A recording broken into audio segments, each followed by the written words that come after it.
Hey, everybody, welcome to Pichcast episode 4. Huge episode today.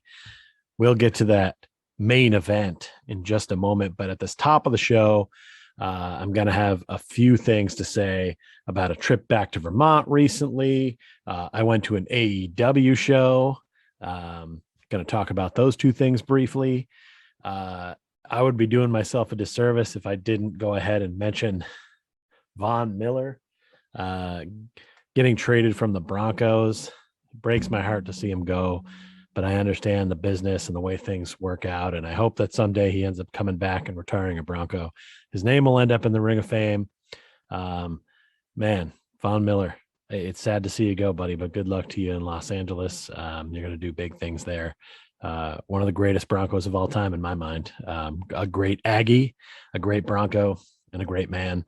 Led this franchise for a decade. So thank you, Vaughn, and best of luck to you.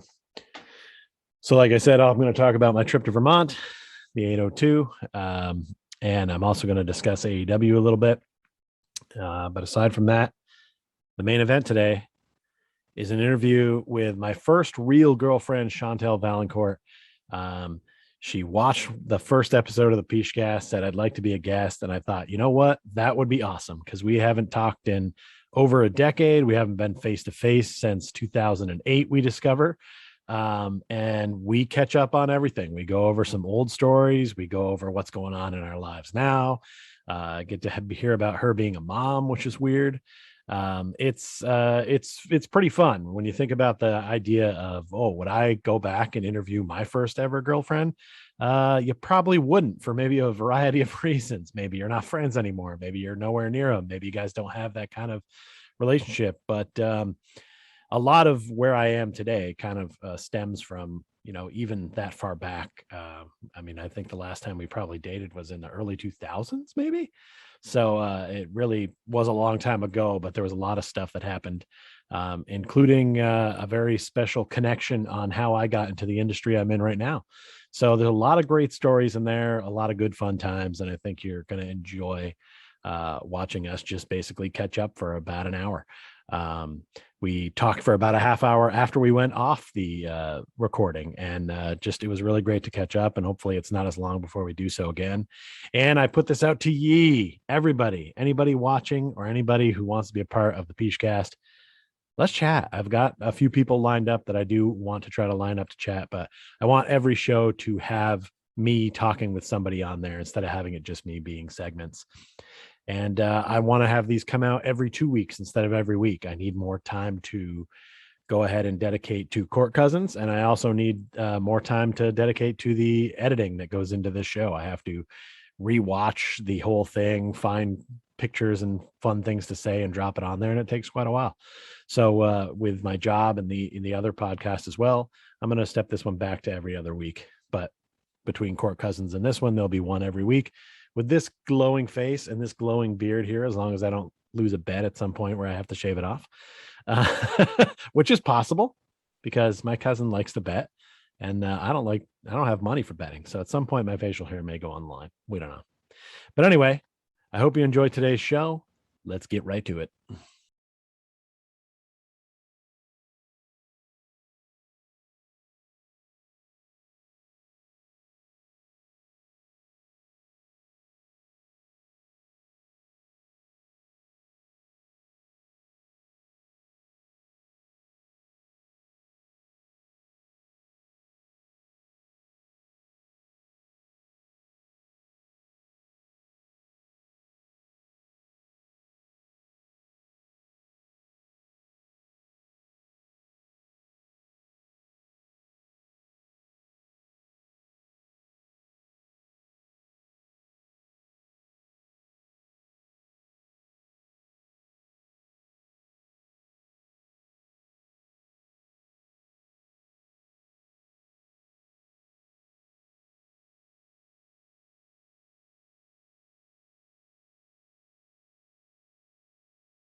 It was Vermont. To this day, mountains were green and all that business.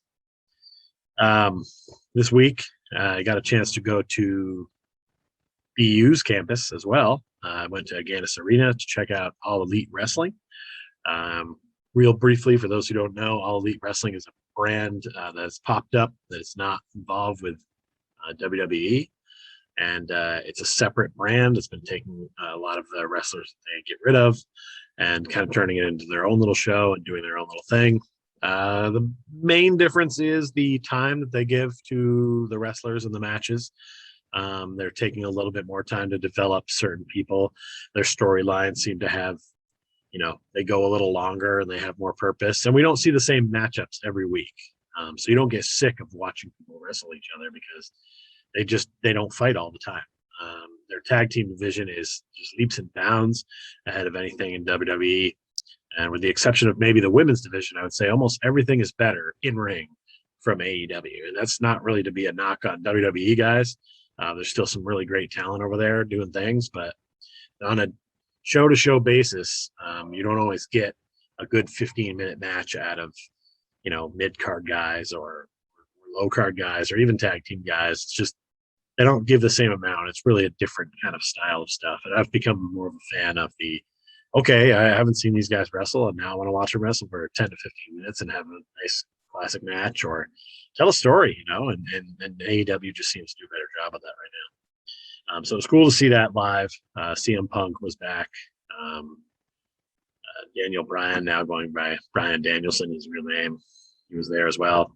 So there's a lot of ex-WWE guys there, but it's a cool show, and it's cool the way it was put together. And we got a nice hookup from Daryl over at BU, hooked us up with some good tickets. We were in a press box, not a press box, but like a suite up there.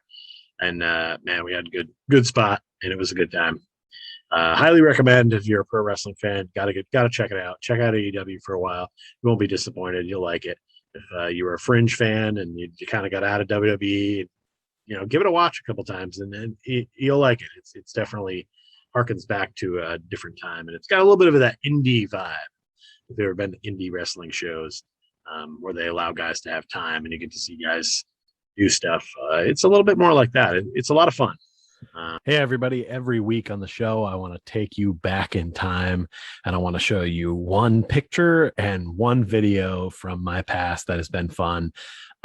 If you've known me for a while, I'd always, before even you had it on your phone, I would have a camera out or some version of way of capturing what was going on at the time and having a good time and being goofy about it. So I thought I got to dig in the archives, find some of this old stuff and bring it back up and show it for what it's worth. So today I have a joke up front from when I used to be a stand-up comedian. And then after that video, you'll get to see something that is very rarely seen, and with good reason. It happened last time in 2017, and it won't happen again. Ooh. All right, enjoy the Wayback Playbacks.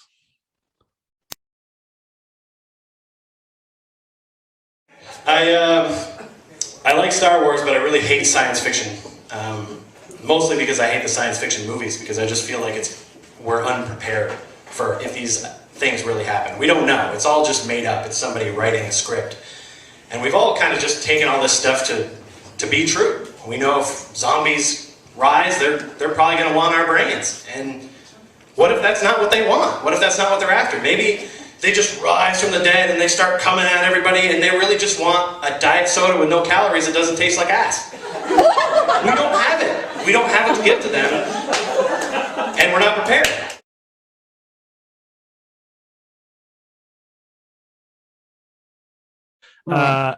I did write words down over here, but I didn't write questions out ahead of time. I just figured you and I catching up is going to be good enough. I don't know where you're at on that, but my first question for you is, where are you? Because I don't even know where you live. What state am I in? I'm in New York. I'm in the Hudson Valley part of New York. So I'm in a town called Wappingers right now, which is about 70 miles north of New York City. So Oh shit. Okay. All right. we're close to the city. They all call it upstate New York. Yeah. Right. Right. But not really.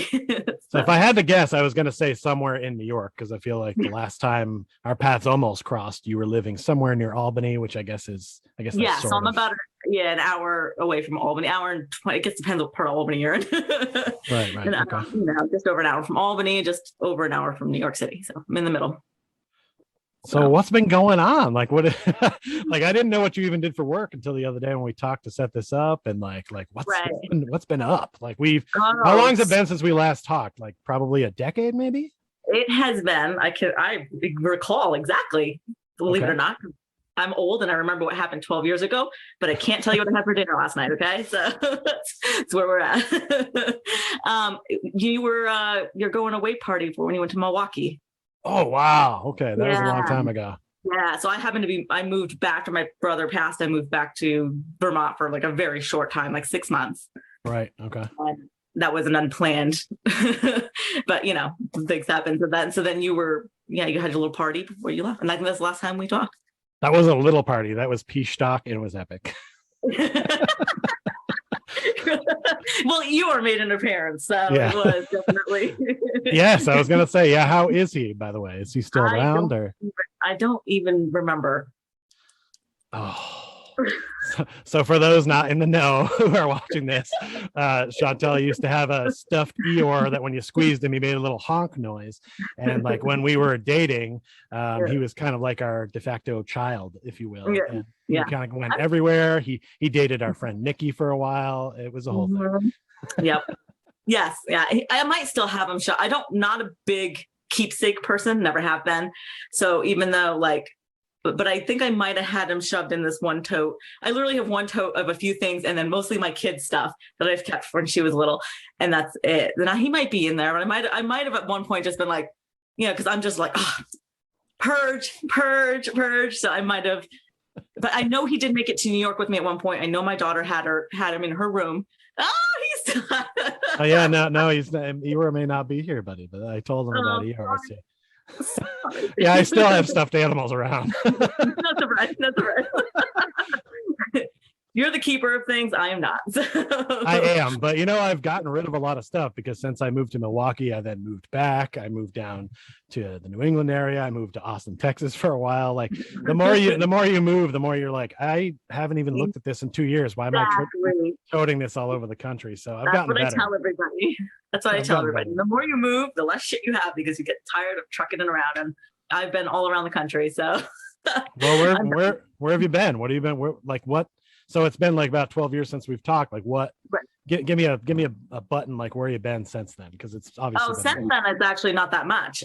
Because I've been here for about 8 years, and that's the longest I've been anywhere since I left Vermont. Okay. So that's a long time.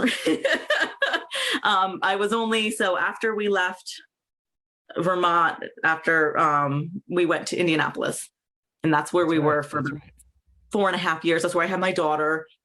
And then we moved here. So that's it. But before that, I was in Boston for a couple of years. I was in California, and then I was in the real upstate New York for a little while before that. So yeah, I think you were in Milton, I think, when you were here, right? Is that? Yeah. I think I visited you once when you lived down here, and that was in my I really hate Boston phase and era. Yeah. And I still don't like it much, but it's right over there, so I try to keep it down about it. Yeah. Yeah. But you're one of those people that must understand how odd it is that I work and live in Boston, especially working for the Boston Bruins. Like how absurd is that to you? It is. I was surprised. I was like, does he really need a job that bad? Like, what's happening? Well, I think for a lot of people in New England, like if you want to get out of your podunk New England town and get to a big city, everyone kind of funnels to Boston at some point, either for a job or because that's just where stuff is, or a school. I think it kind of happens to a lot of people if you want to get out. It does. I know a couple people that have moved there and I caught up with at one point or another, but I was there early, so most people were still in college. So right, yeah, people were still traveling then. No one comes to visit me anymore. It's like only Erin is the only person that comes down to Boston, and every once in a while Jess comes down. Yes. But other than that, everyone's got everybody's got like kids and jobs, and they don't want to come down to Boston and party anymore because they're in their 30s or 40s, and I get that. Yeah, for sure. So Well, I mentioned working for the Bruins, but the whole reason I even got into the ice rink industry is because your dad was a Zamboni driver at UVM. So like every step of the way that I go, I mean, I think about you and your family often because it's really how I got going in this. In fact, I had your dad's nameplate from his mailbox at UVM that I carried with me for a while, and I'm not sure what happened to it, and I'm pretty mad I lost it. But it just said Vaillancourt, and I used to keep it with me everywhere I went because that's how I got started in this thing. It's like it's really taken me in a lot of different. I mean, for 20 years, I've been in this industry now, and it's taken me all over the country working in it. So it's pretty cool. I remember we used to use your dad's tickets and go to games sometime. Yeah. Oh yeah. Those were good times. When you were done, did you go right into college? I can't remember. Like, I feel like out of high school, you didn't go right into college. No, I didn't. I worked. Yeah. I worked. I always worked. I did that, shitty newspaper thing, that's how I started. That was like, right. Cause I didn't work like really my senior year. Like senior year was like, I was just like gone and I was like party, like I didn't even work. So then it was, then I did the newspaper thing. And then I had got a job in like retail with Nick and Jess. Remember Nick and Jess worked at the shoe store? Yes. I worked with them towards the end of that whole debacle. Before I went to the hotel, then I started working at the hotel. Oh yes, the Comfort Inn. Yes. I feel like I've retained a lot of hotel knowledge from your time there. Like the first time I ever watched Titanic was in the back room with you when you were supposed to be working. Oh my God, I forgot that. I think that's the only time I've seen it, as a matter of fact. It's just that one time. I still say there was room on the door for Jack. I just don't get it. There is room on the door. There is. So, but then I just went to college for 2 years though. I didn't finish. I didn't do anything with it. So I feel like that was a little more common in our area where it was like maybe half the kids went to college and half just went into work or whatever. And nowadays I feel like it seems like a higher rate of people go to college. I don't know if that's just because everyone wants crippling debt now or what? They do. And let me tell you, I have 3 people that work on my team specifically that all have college degrees, and they're doing the same job I'm doing. So I kind of don't feel so bad. Right. Yeah. Because at least I don't have all that debt from that. You know what I mean? So I'm like, Yeah, that's worked for me as well. I think it's that you either go right into school and go that route or just start getting the experience. And that'll take you further. Like, there's definitely a lot of people that have worked for me with college degrees where I'm like, that's nice. How's that debt? Exactly. Go empty that trash can.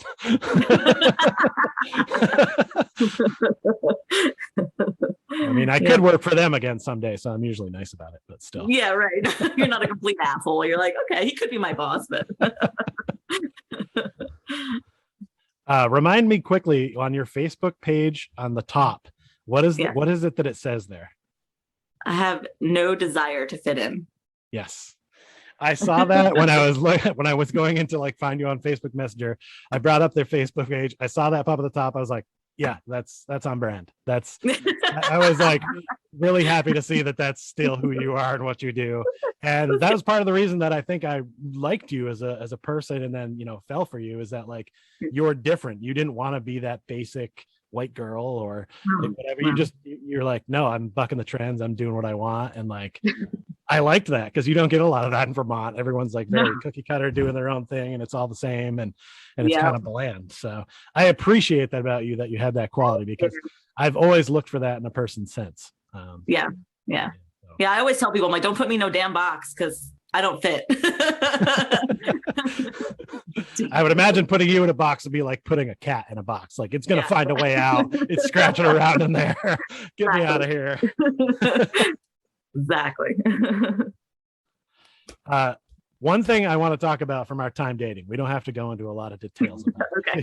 We could if you want, but I don't even remember a lot of it. It was so long ago. Okay, that's probably better for you. I probably remember too much of it. Oh, I'm sorry. Well, there's 2 things I remember about it. One of the things that I remember is I always remembered like I'm a people pleaser, and I felt like I was always trying to like and I feel like I could never do it. Like it was always like this unattainable goal. Like no matter what I did, like I remember like if you were sick and you'd be like, go get me these 3 things from the store. Like I'd go and I'd find one of them right away. And then the other 2 I couldn't find. And I'd have to get whatever was closest. And then I'd bring it back and it wasn't good enough. And I'd feel shame. It wasn't that you were like super mad about it always, but I would feel shame. And I feel like that has been something that has followed me all over the place. Like those moments always happen to me where you get a strict list and you're like, oh yeah, I can go get these things. And the next thing you know, you're like, oh, I'm not getting these things. I'm not completing my mission. Yeah. But it's always been like one of those moments that haunts me when I get one of those lists and I have to do it. But it's not like because you were a bitch about it or anything. It was something, I was a pressure I put on myself. I've realized.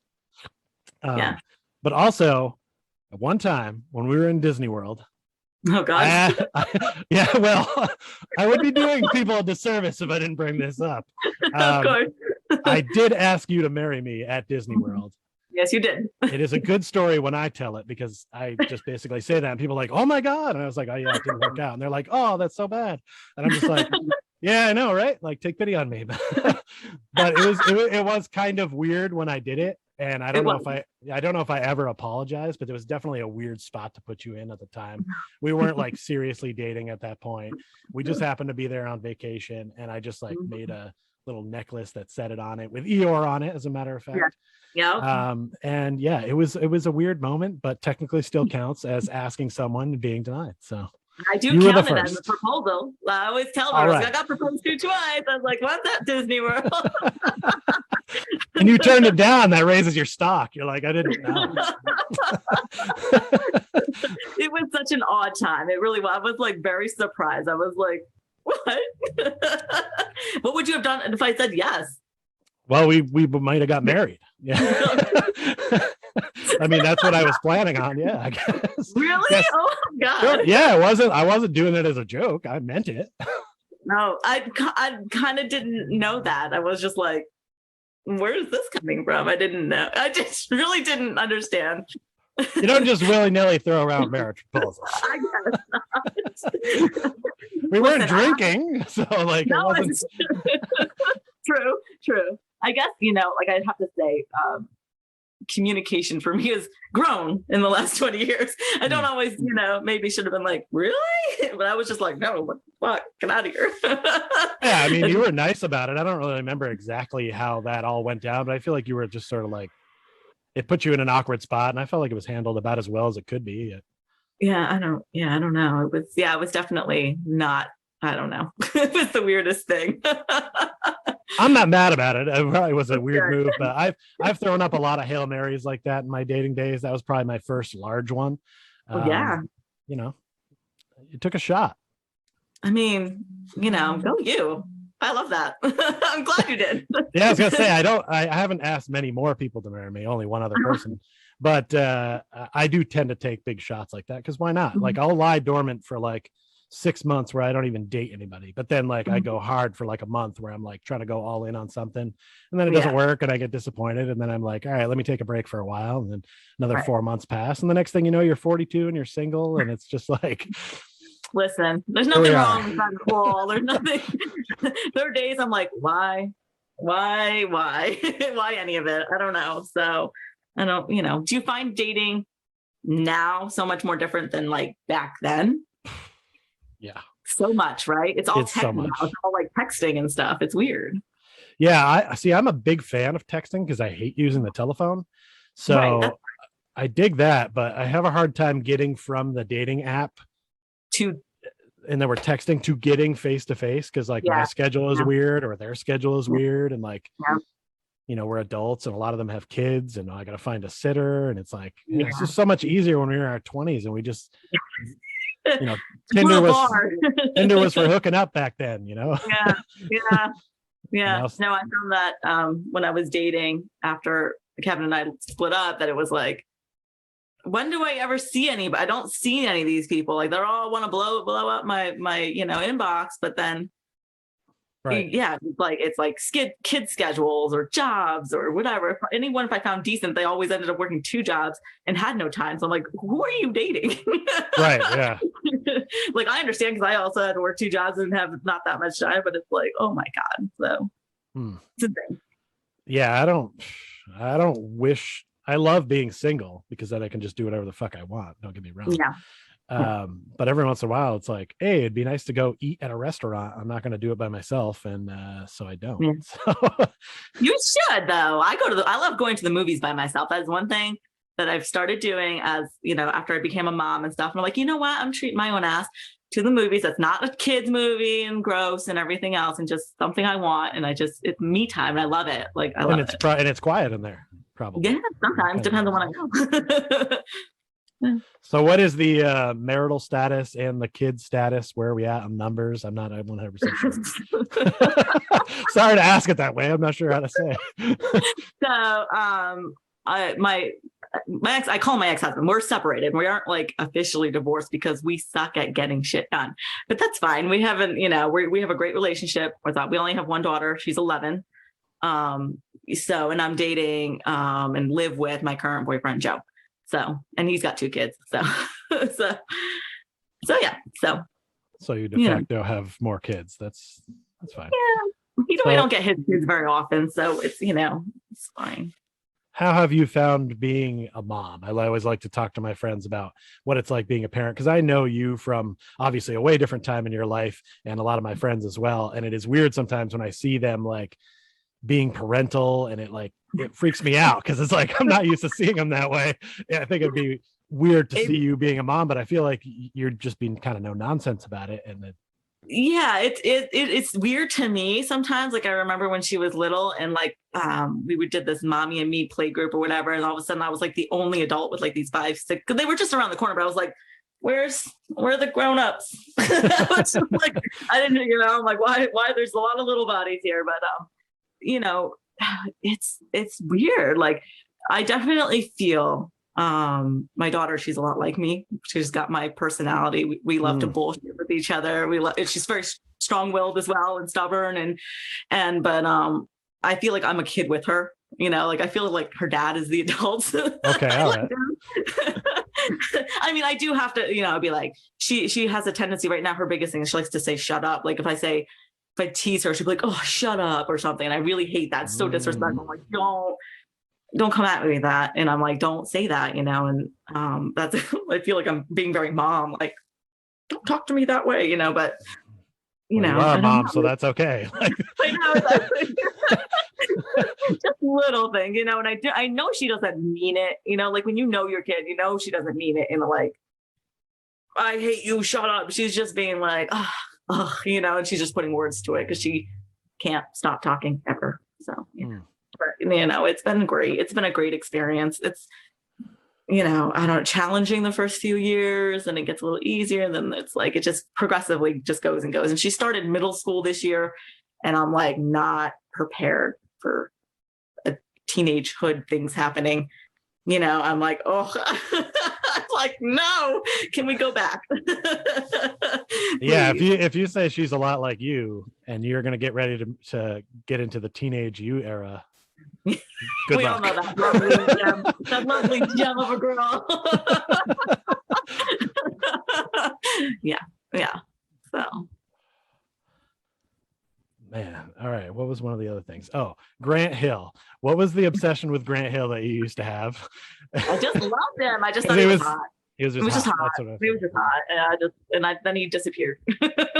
So, well, he joined the Orlando Magic and then he disappeared. Yeah, because he got hurt all the time. And he got hurt. Something he got hurt. I don't even watch honestly, I don't watch basketball at all.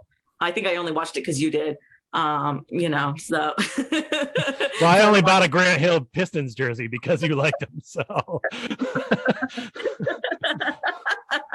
yeah. So I don't. Yeah. So now I'm like not. My stepson loves basketball, so he loves Seth Curry, I guess, and so I have a poster in his room of Kobe Bryant and Seth Curry and who is that guy?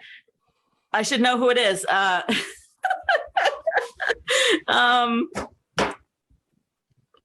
can't think of his name. What teams he play for? Oh, can you see that? Oh yeah, that's LeBron James. LeBron, thank you. I was like, James, you I'm should like, know what's that. his first name? What's this? It wasn't coming. See, elderly. I can't. It doesn't come. Doesn't come anymore. Like I can see his face. He'd had that commercial for that tonal equipment, which I really love because he's all like ripped and he's like, but yeah. So I don't know. You know what I mean? So I don't really watch basketball anymore at all. Fair. Do you watch any sports at all? Or yeah, I watch baseball primarily because both, believe it or not, Kevin, even though he's from Boston, was a Yankees fan. I remember that, yeah. My current boyfriend Joe is also a Yankees fan, so I've been endured a lot of baseball, and which I get into. My biggest gripe with baseball is that the season is far too long. Yes. And you mentioned the postseason in your last thing about being too short. I agree with that, like 100%. Like I'm like, ooh. So I didn't start watching. Like once we get past July, I start getting into it. But then we also get into football, and I love football. Football is my jam.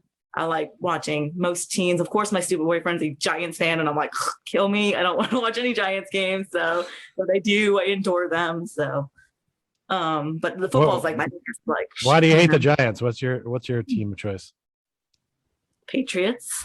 Oh, you're one of those. Okay. Yeah. That's fine. Yeah, you're one of those. Yeah. Well, I moved to Boston, like the hype. Sure. So I kind of joined the clan of and his whole family. We used to do these big parties. It's hard not to get into it, but I continued, and I still am a Patriots fan. I think they're going to do great things in the years to come, and still cheering on my Tom over there in Tampa. So. Oh yeah. See, I don't know if I could if that happened. Yeah, if it comes against when like he came to Gillette, obviously I wasn't rooting for him, even though I knew that they would wipe the floor with us. But I still wish him good things, They didn't wipe the floor with you though. That was a close game. They could have won. It was close, but I feel like I honestly still think that they make things dramatic sometimes. I think there's not. Yeah. I don't think it's 100% real all the time, but yeah. So you're saying the NFL is like WWE? I've said that before. Yeah, I think so. I think so. I think especially, listen, I love Tom Brady, but I'm like, really? Yeah. You're old. Like I love you, but right. Really? So, my theory is he hates his family and his wife, and he doesn't want to go spend a lot of time with them. So he keeps doing the football thing as a way of staying away from them. Maybe. I don't think so. No, they look like such a beautiful couple. It's easy to make things look good. If you've seen people's Instagrams, it looks like their life is perfect, but it's not always that way. No, I think it's a front. I think it's a front. Totally possible. How much longer do you think he's going to play? Is he just going to play forever? Probably. I don't. At this point, I'm just mad at him that he won't go away at this point. We get it. You're good at football. What else do you have to prove? You have all the records. You've done all the things. Go away. I feel like for just a health sake and for longevity with your children, maybe you should, retire and spend time, and be there for your kids. Like his two boys are close in age, and they're right around my daughter's age. I know one of them's a little older. And then his daughter's quite a few. I think she's 7 or 8. So he's, their kids are young. They're young enough that he could be okay, now I'm gonna right. Not injure myself to the point of paralysis. Or God knows, this football is not an easy sport. So let's be real. So. Yeah, one bad hit, and he could be drinking all his meals out of a straw for the rest of his life. And it's why? Why did you feel like you needed to prove more? Yeah. Guys are usually lucky if they get a 9 or 10 year career out. So he really ought to just be I'm out, but. I don't know.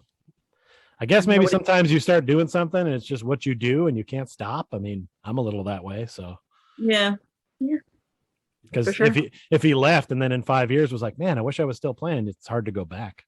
Well, yeah, of course, but I think you have to find other things. You know what I mean? You got to move on. You can't keep doing the same shit. So yeah, get a hobby, Tom Brady. Let's go, buddy. Get a hobby, bro. Find a second passion. Start a podcast. Everybody's got one. Come on. Yeah, for sure. But I don't know.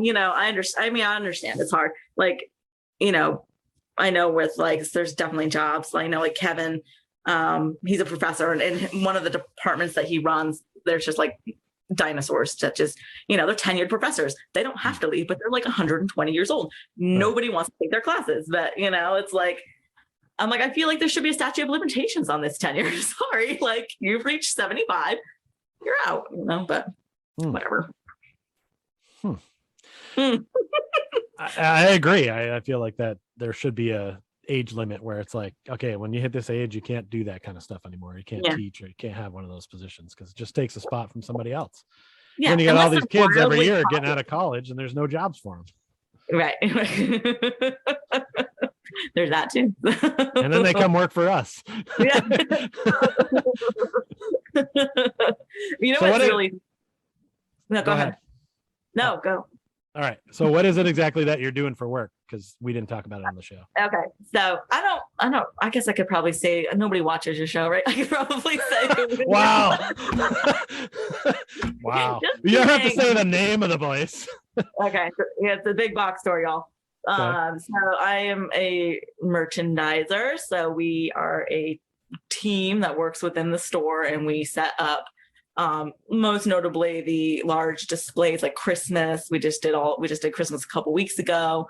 We redid the event center for like holiday gifts and stuff. We set up all these wing stacks in the aisles that blocks everything, so there's no room in the store. It's a great time. We set all that kind of like, that's the most notable stuff everybody sees. I am like kind of the lead on price changes and stuff, which everybody's like, oh, sales. No, like I literally change prices every day on bullshit stuff all the time, but it's a huge store. So and I do a lot of the aisle maintenance, bay maintenance. Like it's just a lot of paperworky, boring stuff. So. Are you the rollback smiley face? Basically, is that what you're doing? Is that your job? No. Oh, that would be weird. We're not rolling back prices. Oh, you're pumping them up. You're pumping them up. Okay. For the most part, a lot of the times, yeah. So. And we do a lot of other basic stuff throughout the store. So we help departments clean up their areas and pack down, and if we can. It all depends on the week. Every week is different. And I'm also in charge of this very small convenience section we have up front of the candy, chips, whatever. So I'm in charge of like cleaning, packing out, getting rid of expired, whatever. It's kind of what I do. It's busy. I'm always busy, which is the main thing for me. Like in a job I found in my old age, I always thought it'd be so great to be a secretary and sit there. No, those jobs are boring and my ass cannot handle it. Like I'm like ADD, like I cannot sit still, and like, or ADHD, either one, I don't know, but I found I can't sit still in my old age. So I've been doing this only for a year because I actually lost my other job because of COVID. So I've only been doing this a year, but I really enjoy it. And they're already trying to beef me up to be a supervisor, which is great because it's more money and I'm already boss everybody around anyways. So, Well, that's good that you like what you're doing and it's keeping you busy.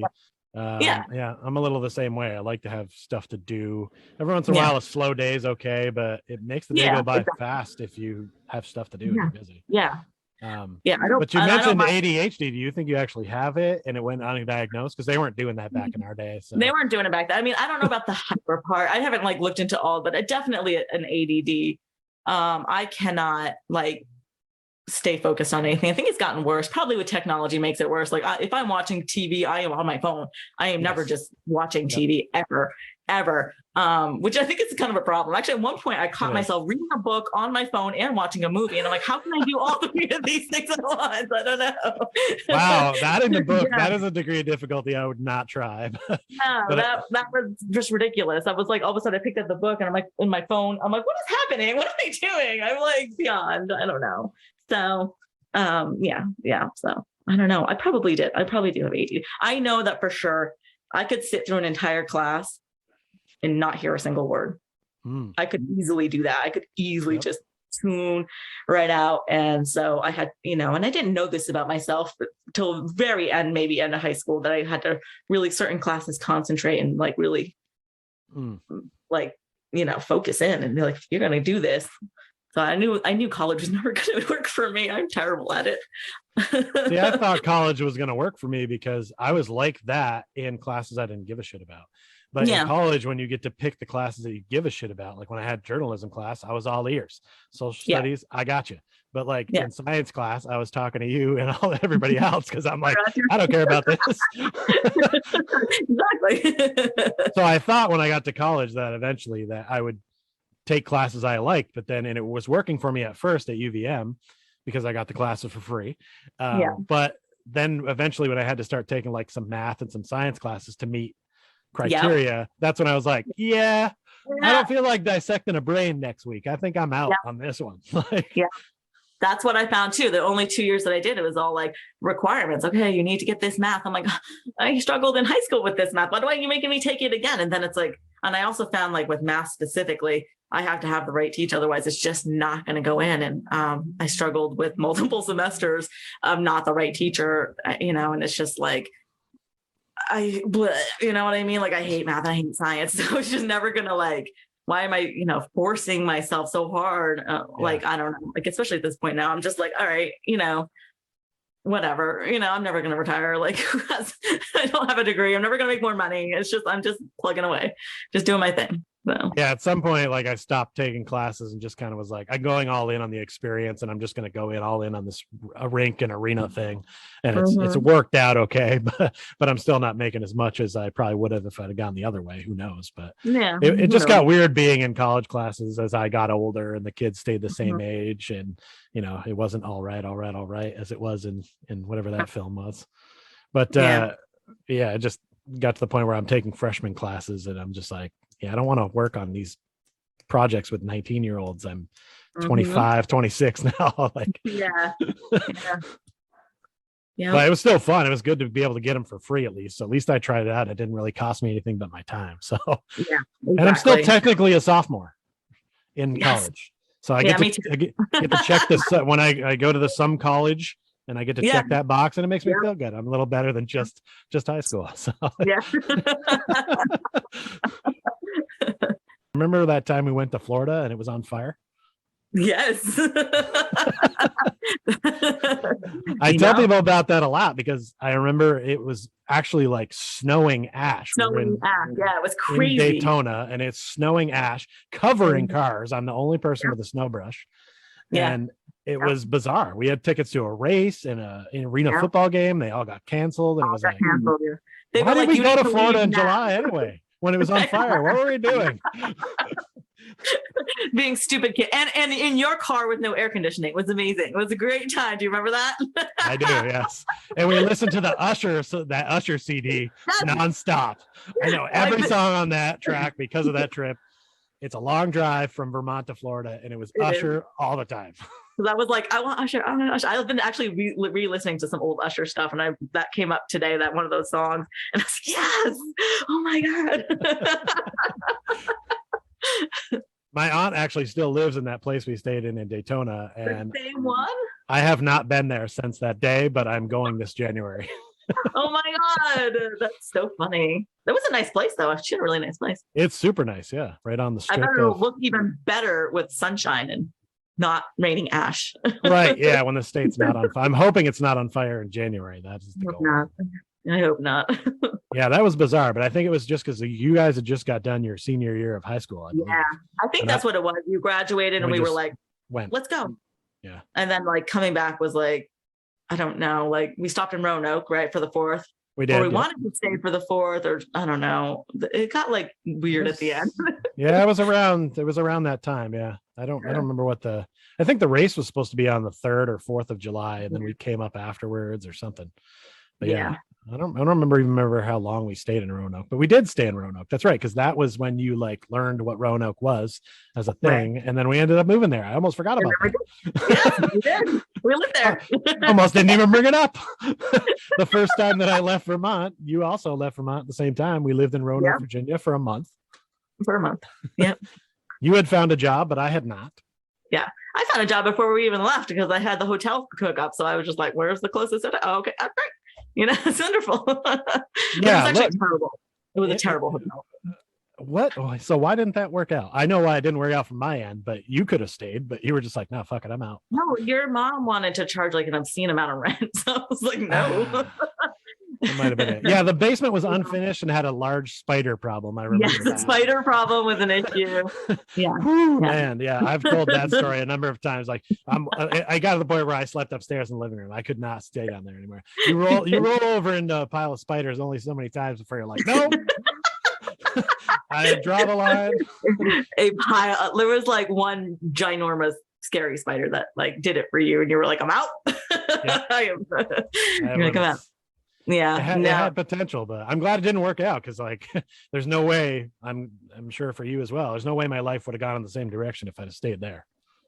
No, oh yeah, no, totally. And like that job for me, like I could tell, I was like, this is not, it was terrible. Like the people I worked with were terrible. I was like, I don't think I'm gonna like it here, but who knows? You know what I mean? Like it was an interesting experience. So it definitely was like a good, eventually I'm going to leave Vermont again, but I'm going to do it better this time kind of thing.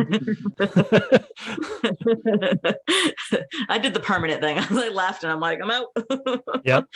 But and I was jealous. I was like, yeah, good. She's getting back out. She's going somewhere. I wasn't jealous actually, because you were going to Boston. So I was like, oh, that's not a good choice. You're like, that's terrible. I still feel that way. I still feel like no one should have to live here. No, I know. I don't think I could do it again. It's bad enough here, like the traffic. I'm like such an old lady now. I'm like, I can't. And I drive on, the road basically from my house to my work is like it's a busy road. It's, 3 lanes of traffic on each side, and it's 45 miles an hour, and there's a bunch of businesses. It's very like, populated, and it's just like coming home, like going to work, because I have to go work early. There's nobody. It's great.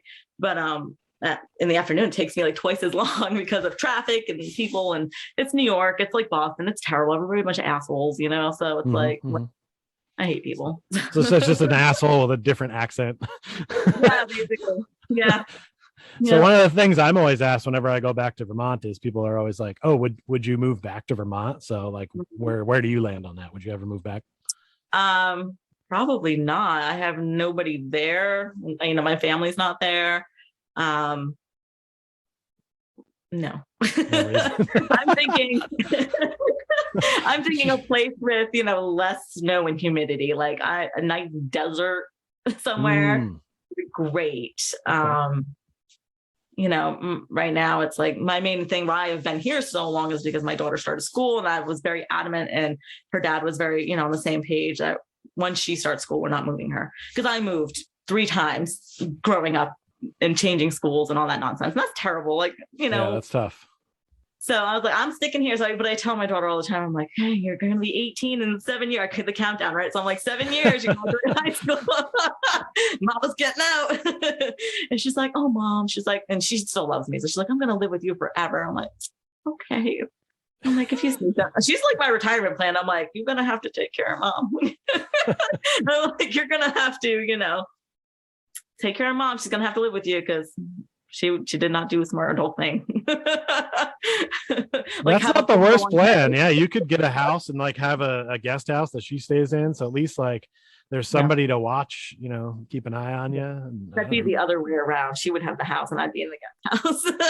Either way. Cool. Let her pay the bills. That's fine. That's what I'm planning on now. But as soon as I can, I will be out. I will not be a New Yorker forever. I loved the area when I moved here initially, but it's gotten very, I don't know, like it's just not, I don't too much. We call the city people, the New York City people, the cityots, because they drive terribly, and they raise the price of everything up here, because they all, especially after COVID, they're all coming up here because they have to get away from the city. And it's like, can you not? But, right. So I've grown to not like it here so much. And I'm like, ooh, I think, maybe I need more rural, like back to my roots, but not Vermont. Right. I don't know. I don't know where home is going to be, but I'm a gypsy. Everybody says you're just a gypsy. I'm like, I am. I just can't figure it out. Yeah, I'm beginning to feel a little bit the same way, because I definitely don't want to be here for the rest of my life, but I'm not sure exactly where I'm going to go. I actually really thought Austin would be where I'd settle in for a while. Yeah. And that didn't really work out. I was like, oh shit, I don't know what to do now. So I came back here. Yeah. I mean, what can you do? I don't know. It's weird. It's definitely a weird to even think about, or like, what am I going to do? Like I don't have long goal plans. I'm just like week to week at the very most. That's my plan, is week to week. I have my food shopping done for the week. I know what clothes I'm going to wear for the week. You know what I mean? And that's it. I just don't think too much. Right. And I kind of just feel like, it's just better that way. I don't want to stress about it, or, you know, maybe I should a little bit, but I just don't care. Like, I'm not going to like set myself into like this panic mode or depression because I'm not at a point of where maybe, you know, I saw myself, or where other people think 40-year-olds should be, or whatever, you know what I mean? I'm just doing my thing. Oh yeah, I can't go down that rabbit hole. That's not good. So yeah, and I just do day by day. I'm like, whatever. And I'm much more positive.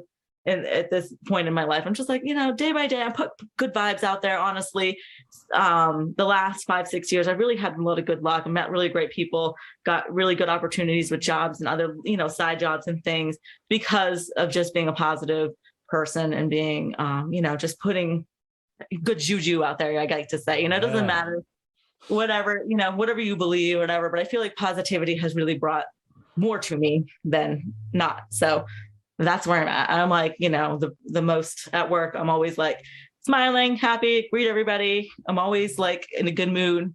And I'm just like, try to keep the vibe up, because if everybody is like, I work with this one lady, God bless her, but she's like, life sucks, then you die. And I can't get into that mode. Like, that sounds like the old you. Yeah, that's probably the old me. Life sucks, then you know. And she's like, you know, 60 years old and works 2 jobs. And I understand she's had a hard life, but I'm like, no, because like you go down that path and then I don't want to be miserable. I'm a happy person and I want to be a happy person. That's where I'm at now. Of everything we've discussed right now, I'm happiest to hear that is what you're doing and that you're putting positive vibes out there. That's dope. Like, knowing the old you, I wouldn't necessarily have guessed that that's where you're going, but I'm glad that you're there. I like that you're smiling and happy about where things are going. That's rad. I'm excited for that. Yeah, thanks. Yeah, I tell my coworkers, I'm like, 20-year-old me is not the same as 40-year-old me. I'm like, there's actually this kid that works at the store I work at, and he reminds me of me at 20 years old, and he's very serious and he works very hard and gets really pissed off when nobody else works as hard as he works. And I'm like, I feel you. I feel this a lot. He's very passionate. I'm a very passionate person. I think that's what I've learned. And I've learned that not everybody's going to have my level of passion. So, and it's okay. So, you know, I'm not at that spot where I'm okay with everyone not being passionate yet, but I'd like to get there. Exactly. I'm just like, it's what it is. You know, people are people. And I think I've grown in that I just accept people for what they are at this point. And, you know, it is what it is. Sorry, I'm getting a charger for my phone. That's why I'm wandering around. That's fine. I don't mind having a tour. So this is a tour. This portrait that my daughter made of me. My hair is blowing in the wind. Oh my God. It's black like it used to be. Like it used to be. I know. I told her. I was like, she wants to dye her hair black. That's her newest thing. I'm like, hell no. How long have you been rocking the red rusty look there? The red has been oh gosh, 5 years or so. Oh wow. 4 or 5 years. It was a different shade of red. And then my best friend Stephanie found this shade and I was like, oh my God, this is the best color. And like, I get so many compliments on this. Like, I'm like, I'm never changing my hair color again. This is it. Everybody loves this color. They all think it's my natural hair color. I'm like, it's not my natural hair color at all, but that's fine. Like, yeah, it looks good. It must be nice to have hair to color. That's cool. It is nice. That's one thing I have not lost. I'm like, the one thing I have of all the problems and old age and all the poor genes, I have rocking hair and like not a lot of leg hair, which is so great because I don't have to shave that much. So thank you for all the hair in the right places. Like, you know what I mean? Like that can be edited out. We don't have to leave that in there. Oh, it's staying in now.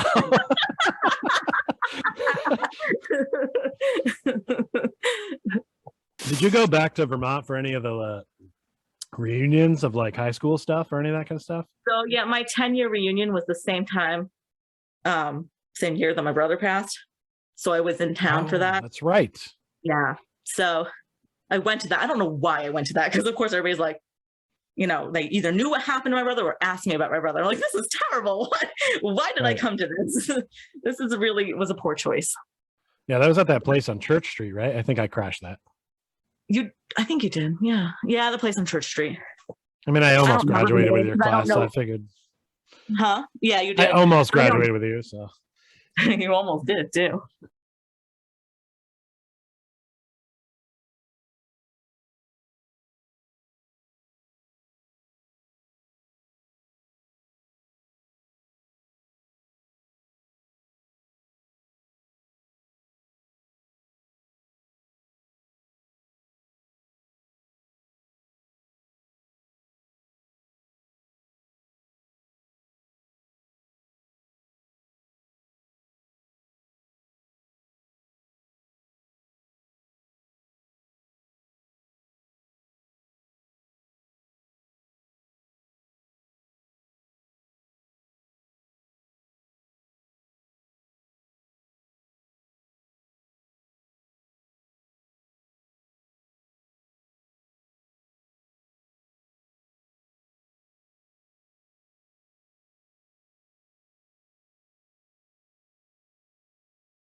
Or I just have to find a friend that's got a kid, and hopefully they'll take me on as Uncle Peach, and maybe they'll take care of me, because I don't even have my cousin in Bridgeport that I do the other show with.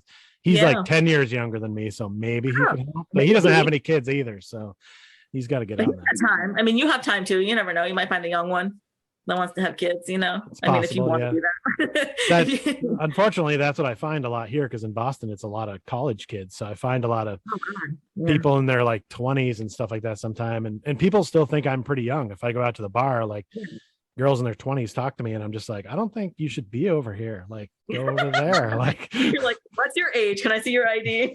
yeah, it's like, are you have a class tomorrow? Because if you do, I think we need to stop this conversation. Yeah, no, I get that too. When I color my hair, which I do all the time regularly, people are like, think I'm much younger than I am. I look good 10 years younger than I am, but I'm like, I'm okay with that.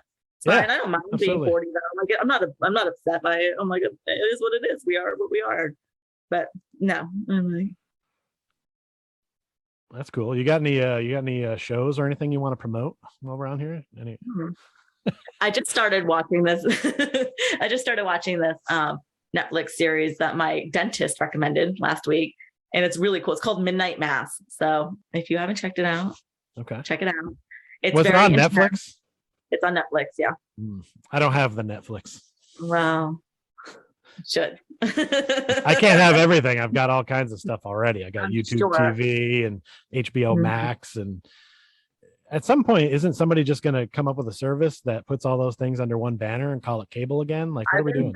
I've been saying that. Like, why? What is happening? I don't even know. And I don't even understand why cable is still so expensive. Like, nobody wants you no more. Why are you still unaffordable? I don't get it. I have no idea. Yeah. Only the boomers have cable. I guess there's still enough of them. I don't know. But my dad has nothing at his house. Like, absolutely nothing. He doesn't even have internet right now. It is a mess when I go there.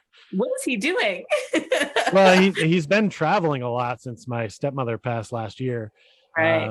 And I think he just doesn't sit home a lot where he needs to do that. He reads a ton. So he's one of those book people. Yeah. But I'm always just like, you like to watch sports. Why couldn't you just get it, man? You're like, but when I go there, I don't even have internet, and AT&T sucks in Vermont. So like, I can't even look at anything when I'm at his house. I got to like drive. She lives on Church Road, so like I've got. You remember? He still lives in the same house. Yep. Wow.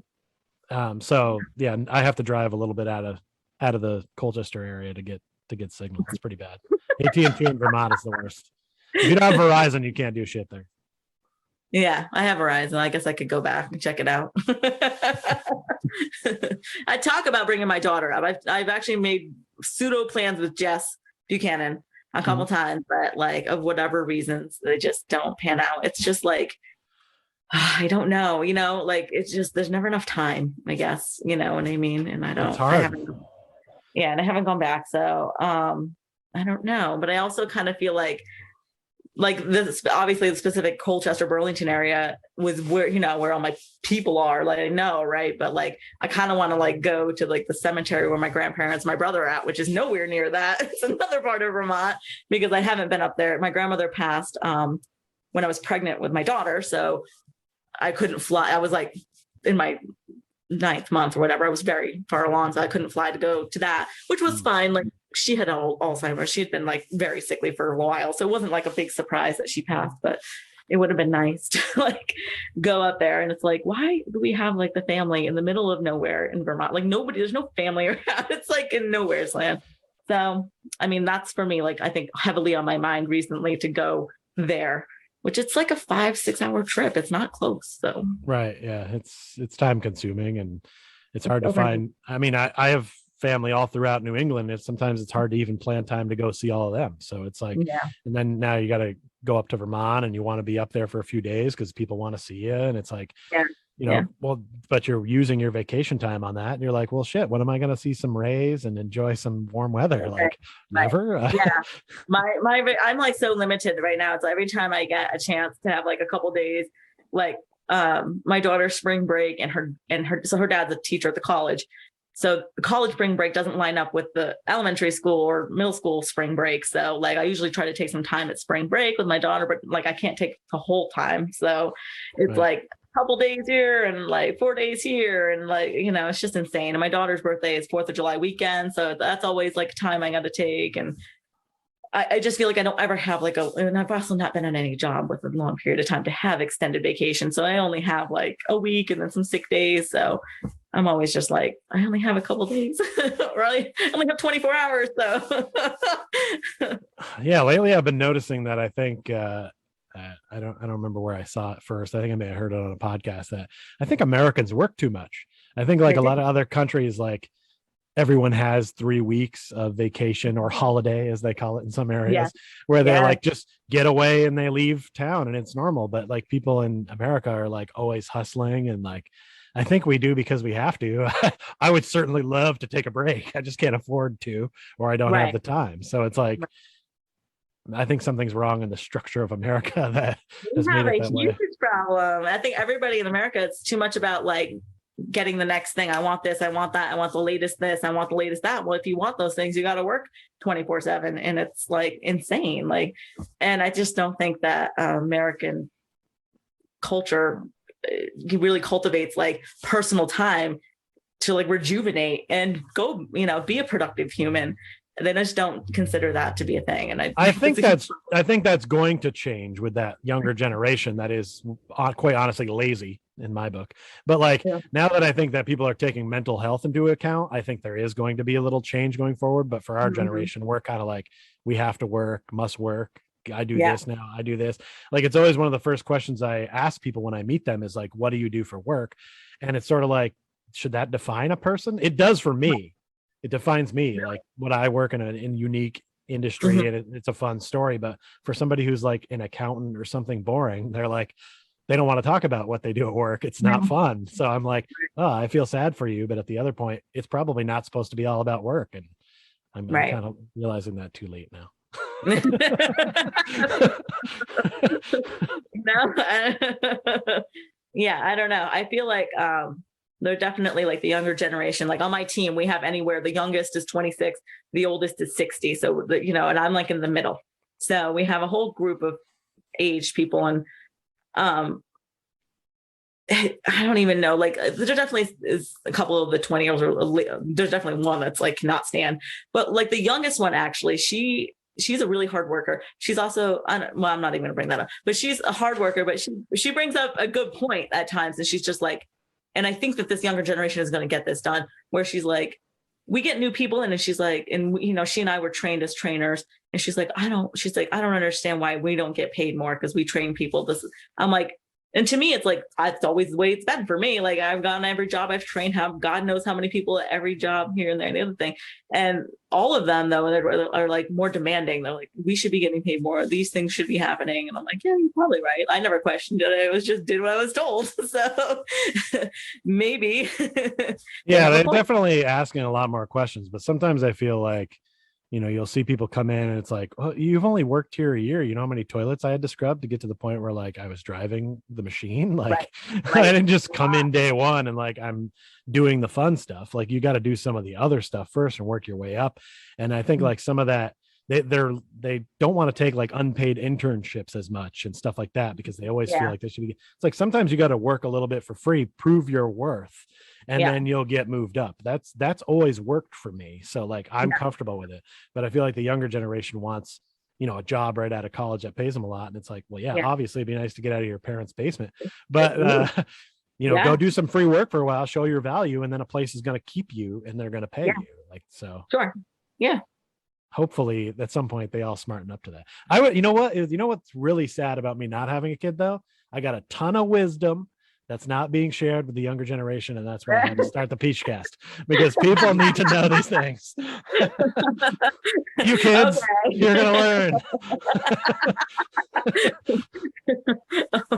I don't know. Sometimes, I tell my daughter all the time, like, just work smart, not hard. If you work smart, you'll be fine. And thankfully, I think she's taking after her father's engineering brain, and she's really good at math. It's like the one class. I mean, she's doing very well in all of her classes, but maths, it's like 99%. I'm like, yes. I'm like, you're going to get a good job.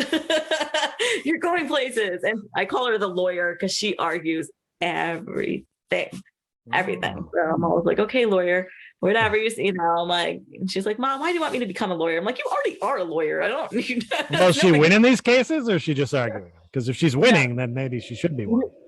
She's funny because she will talk you, and she did this from like 3-4 years old. She will talk you in a circle to the point that sometimes you're changing your mind about something. Like she will like convince you sometimes, and you're like, or you'll see her logic, even though like you don't agree, you see the logic and you're like, yep, fuck.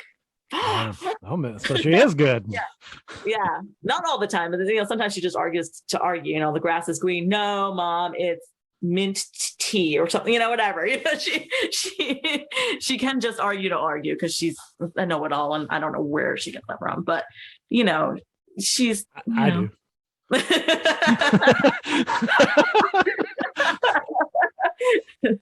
Offended. No, but yeah. So Hey, you said that nobody watched the show and you didn't take my proposal seriously. So you got to let me get one in. okay. So what do you do for fun? Like when you're not, other than watching a movie, like what are you into a biking? Are you a biking enthusiast? If you throw yourself out of a plane for any reason, like any of that kind of stuff? No, I haven't done anything fun. I don't have a ton of downtime. I try to get with my friend Stephanie, and we don't do anything fun.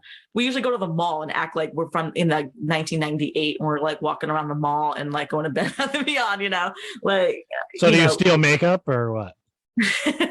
No, I don't steal anymore. I don't do that anymore. Although, honestly, at my age, you can get away with a lot more of that kind of garbage than you can when you're like 18. Interesting. No, I don't really have a ton of downtime. And honestly, my job is like super, super physical. Like I walk probably close to 8 miles a day, almost every day. So I don't like want to be like, but I'm not the most fit person. I never was into running. Right. No. So, like I'm not into any of that stuff. I will go like, my friend and I will go on.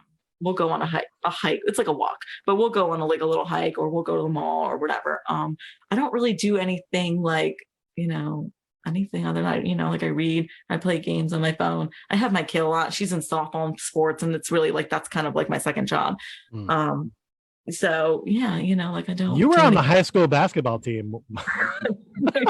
Like I just remembered that. Like I don't like associate that with like memories of you right off the top. Then I was like, no, I definitely remember you shooting free throws. Yep. There was one game where I think the team scored 4 points, and I think you had all 4 points from the free throw line.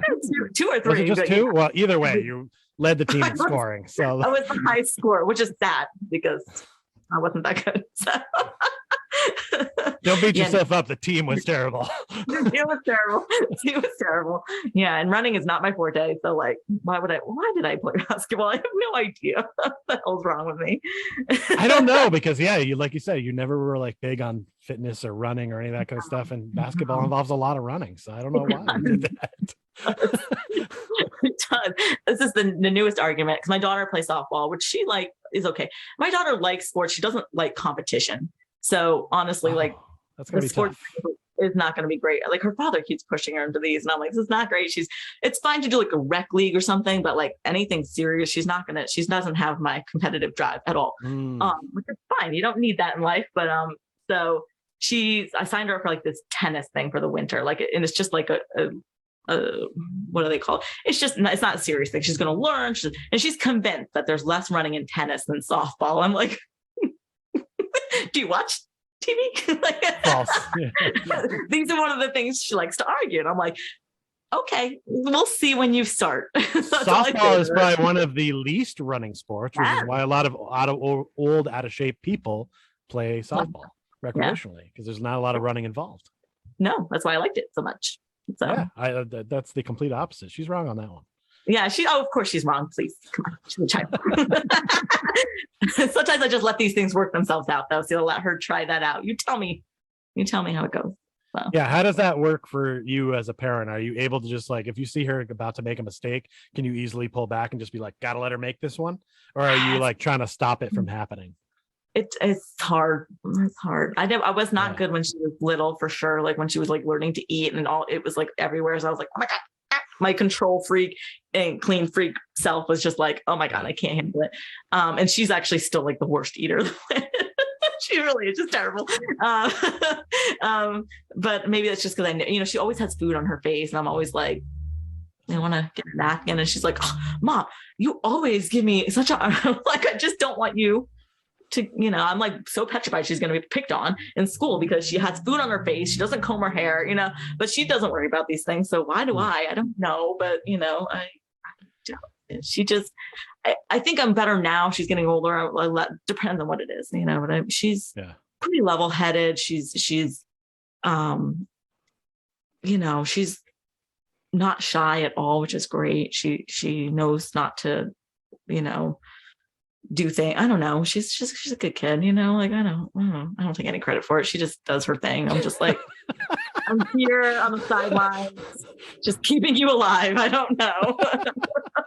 I don't know, but now I don't know. It is hard to live, but with certain things, it gets easier as it gets older, for sure. Like Yeah. once she got into school, I stayed home. I was a stay-at-home mom for 6 years. So that was probably the hardest thing I ever did in my entire life. So I think once I started working, it became easier to let things go, because I had other things on my mind. And I found that I'm glad I did that. But if I ever did it again, I would never be a stay-at-home mom. I would have at least a part-time or do something, because it was too isolating, and I was bored. Like it's boring. Like when you just have this little blob that doesn't talk, or also doesn't really let you sleep and doesn't let you do anything, and you can't, but then you're striving to do something, but you can't do anything. It's just really frustrating. People are always trying to sell me on kids. I'm like, this is the stories I'm hearing. Like, what? I don't know. Yeah, no, it's hard. It's not easy. So. Yeah, because I mean, I feel like my mom always says she's always had a hard time watching me make mistakes and fail, but that's my way. That's how I had to get to where I'm at. But I can only imagine what it's like, because I have it in very small spurts where like it's an employee and I just watch him out there doing something wrong, and I'm like, well, I got to watch him do this wrong now, so he'll learn. And it's tough for me to even do that. So I could only imagine if it was my own kid. Like I feel like I'd be a fucking helicopter parent, just like, get that out of your mouth, wipe your face, what are you doing? Yeah, it's super hard, and it's like I definitely am someone who also only learns from my mistakes. I'm so stubborn, and you can't tell me anything. And I know I was so bad when you knew me back when I was in my teens and 20s. I know I was. I can see it now, and I'm like, oh, what's wrong with me? But you could not tell me anything. If I had something in my head, I was gonna just do it. And and I think she's gonna be like that, and I'm just gonna. There's positives to that too, though. It sounds negative, but if you channel that energy in the right way, it gets shit done. It does. And I'm just going to support her in whatever ways that she needs. I feel like that's the best thing. Just be the supporting parent. It's fine. And, when you fall down, it's fine. We'll lift you back up. You'll do it. Yep. But I think she'll be independent. That's what I want. The biggest thing I strive for. I didn't really ever want to have an only child, but here we are. She's an only child. And she has a lot of only child tendencies, I would think, if you want to be a stereotype, whatever. But my biggest thing is I want you to I want you to be independent. Out of anything, be independent. And I think she is. She's not one of these like has to. What I really love about her, doesn't have to like follow the like. What are these kids doing? She's not a girly girl. Not into any of that. She's got short hair. She's into skateboards and dresses like kind of a skateboarder, and does not follow rule. I mean, I don't know where she gets this from at all. Not a rule follower. Does her own thing, marches to her own drum. So there we go. So I'm like, yeah, she'll be fine. I think she'll be fine. That is bringing a smile to my face to know that you are now having to raise a young you. Yeah, thanks. Thanks.